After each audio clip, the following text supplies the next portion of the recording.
ಏನಿಗೆ ಹಾಗೆ ಎದುರಿಸ್ಬಿಟ್ರಿ? ಮಾಡಕ್ ಬೇರೆ ಕೆಲಸ ಇಲ್ವಾ ನಿಮ್ಗೆ?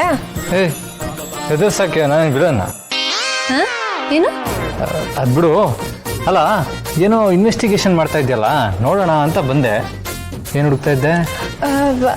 ಅದು ನಾನು ಇಲ್ಲಿ ಇಲ್ಲಿ ಇಲ್ಲಿ ಹಾ ಒಂದು ಹಲ್ಲಿ ಇತ್ತು ಬೋಸು, ಅದನ್ನ ನೋಡ್ತಾ ಇದ್ದೆ. ಹಲ್ಲಿನಾ? ಅಲ್ಲ ದುರ್ಗ, ಯಾರಾದ್ರೂ ಗೋಡೆ ಹಿಂದೆ ನಿಂತ್ಕೊಂಡು ಹಲ್ಲಿ ಹುಡುಕ್ತಾರ? ಅದು ಹೌದು ಬೋಸು, ನನಗೆ ಹಲ್ಲಿ ಅಂದ್ರೆ ಭಯ, ಅದಕ್ಕೇನೆ ಇಲ್ಲಿ ನಿಂತ್ಕೊಂಡು ನೋಡ್ತಿದ್ದೆ. ನೀವು ಇಲ್ಲೇನ್ ಮಾಡ್ತಿದ್ದೀರಾ? ನೀವು ಮೊದಲು ಹೋಗಿ, ಇಲ್ಲಾಂದ್ರೆ ಹಲ್ಲಿ ನಿಮಗೆ ಕಚ್ಬಿಡುತ್ತೆ.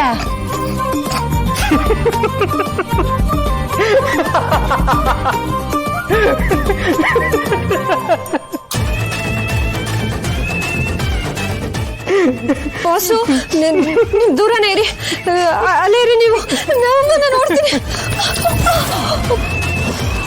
ಅದಕ್ಕೆ ನಿಧಾನ. ಏನಾಯ್ತು? ದೆವ್ವ ಗಿವ್ವ ಏನಾದ್ರೂ ಬೆನ್ನಟ್ಟಿದ್ಯಾ?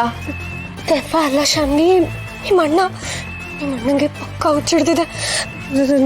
ನಾನು ಹೋಗ್ತೀನಪ್ಪ, ನಂಗೆ ಭಯ ಆಗ್ತಿದೆ.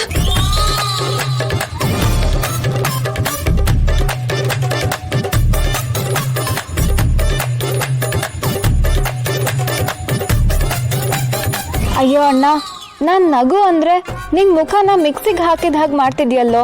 ದೇವ್ರೆ, ಈ ನನ್ನ ಅಣ್ಣನ ಲವ್ ಲೈಫ್ ಸರಿ ಮಾಡೋದಕ್ಕಿಂತ 10 ಸಲ ಬೋರ್ಡ್ ಎಕ್ಸಾಮ್ ಬರೆಯೋದೇ ವಾಸಿ. ಇವನನ್ನ ಸರಿ ಮಾಡೋಕೆ ನನ್ನಿಂದ ಆಗಲ್ಲಪ್ಪ. ಎಸ್, ಇವನ್ ಈ ರೀತಿ ಅಂತೂ ರೊಮ್ಯಾನ್ಸ್ ಮಾಡಲ್ಲ. ಇವರಿಬ್ಬರನ್ನ ಹತ್ರ ತರೋಕೆ ನನ್ನ ಹತ್ರ ಇನ್ನೊಂದು ಐಡಿಯಾ ಇದೆ.